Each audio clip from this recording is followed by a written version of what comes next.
आप सभी का बहुत बहुत स्वागत है। आज विशेष तौर से हमारी जो प्रेस वार्ता, जैसा कि हमारे आदरणीय महामंत्री दीपक बाबरिया जी ने बताया, घोषणा पत्र को लेकर है। हमने हरियाणा में जो घोषणा पत्र कमेटी बनाई है उसकी प्रक्रिया इस समय हमारी लगातार चल रही है। हमने करीबन 17-18 सब कमेटीज का गठन किया है। सब कमेटीज हमारी सभी जगह पर, सभी जिलों में अच्छे ढंग से कार्य करने का प्रयास कर रही हैं। हमने विशेष तौर से युवाओं को लेकर, क्योंकि आज बेरोजगारी की मार झेल रहा हमारा हरियाणा बेरोजगारी में नंबर 1 हो चुका है। बेरोजगार युवाओं के लिए, उनको पक्की नौकरी देने के लिए, किसानों के लिए, जिस प्रकार से किसानों के साथ हरियाणा, न केवल हरियाणा में बल्कि पूरी देश भर में इस तरह का जो हालात बने हैं, तो हम ये चाहते हैं कि हमारा जो मैनिफेस्टो बने,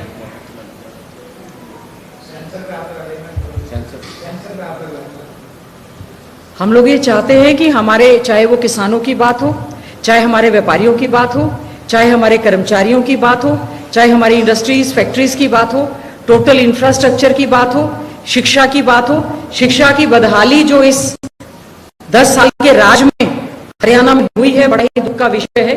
शिक्षा जो है बीजेपी के प्राइवेट सेक्टर में कभी रहा ही नहीं।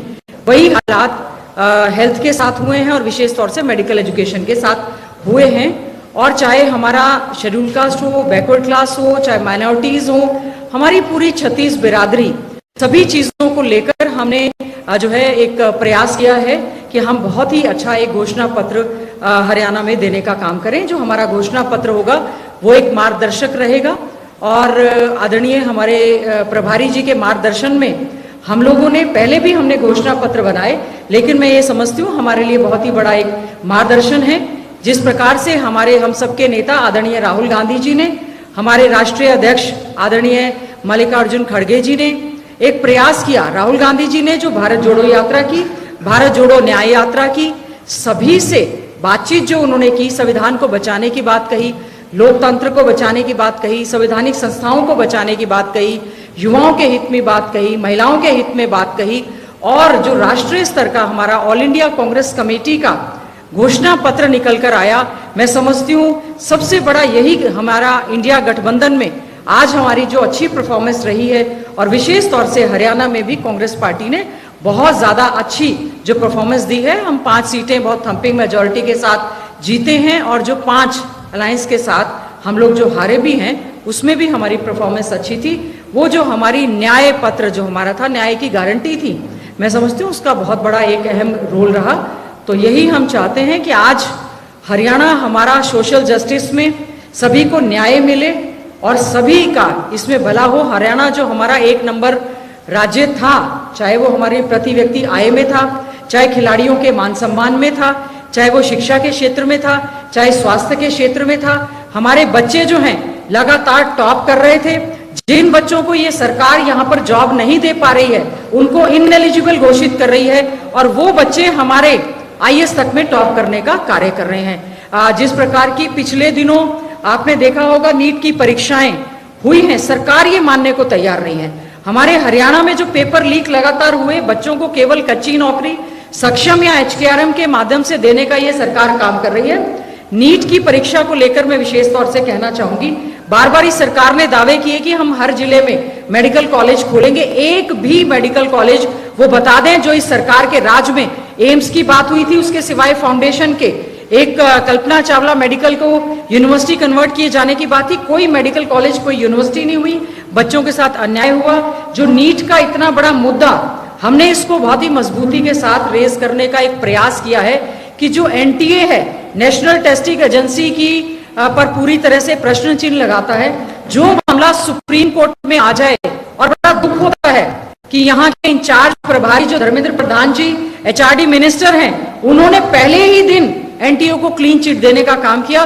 तो युवाओं के भविष्य के साथ जो खिलवाड़ हो रहा है, हम बस आज का मेन मुद्दा हमारा यही है कि हम लोगों की पूरी होलिस्टिक अप्रोच रहे और हर विषय पर, चाहे वो छोटी से छोटी बिरादरी है या छोटा से छोटा हमारा व्यक्ति है, जो एरिया है, हमारी कोई ढाणी है, कोई मोहल्ले हैं, जैसे हमने कल नारी न्याय चौपाल की थी और जो है हमारी झुग्गी झोपड़ियों से संबंधित न्याय चौपाल हुई। फिर हमने इलेक्टेड पंचायती राज के जो हमारे इलेक्टेड लोग हैं या म्युनिसिपल कमेटी या कॉर्पोरेशंस के इलेक्टेड लोग हैं, चाहे मेयर हैं, डिप्टी मेयर हैं, पंच हैं, सरपंच हैं, उनसे हमने संवाद करने का काम किया। हमारा इंडस्ट्रीज वालों से एक संवाद जो है न्याय चौपाल के रूप में हुआ है। हमारा माइनॉरिटीज को लेकर यमुनानगर में एक चौपाल जो है, हमारी माइनॉरिटीज न्याय चौपाल जो है वो एक ऑलरेडी हो चुकी है।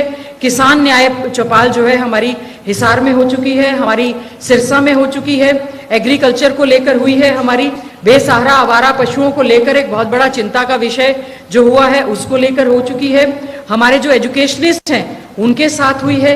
शिक्षा में किस प्रकार से सुधार किया जाए उसको लेकर हमारी जो सब कमेटी है वो इस समय कार्य कर रही है।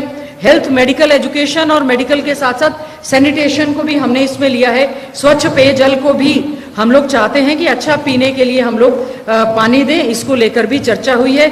साथ ही साथ में हमने हमारी जो सब कमेटी है उसमें ये विषय भी रखा है कि जो हमारे पत्रकार बंधु हैं उनके लिए भी किस प्रकार से एक न्याय चौपाल का आयोजन किया जाए, इसके लिए भी हमने कुछ विषय मीडिया से संबंधित भी रखने का इसमें हमने प्रयास किया है।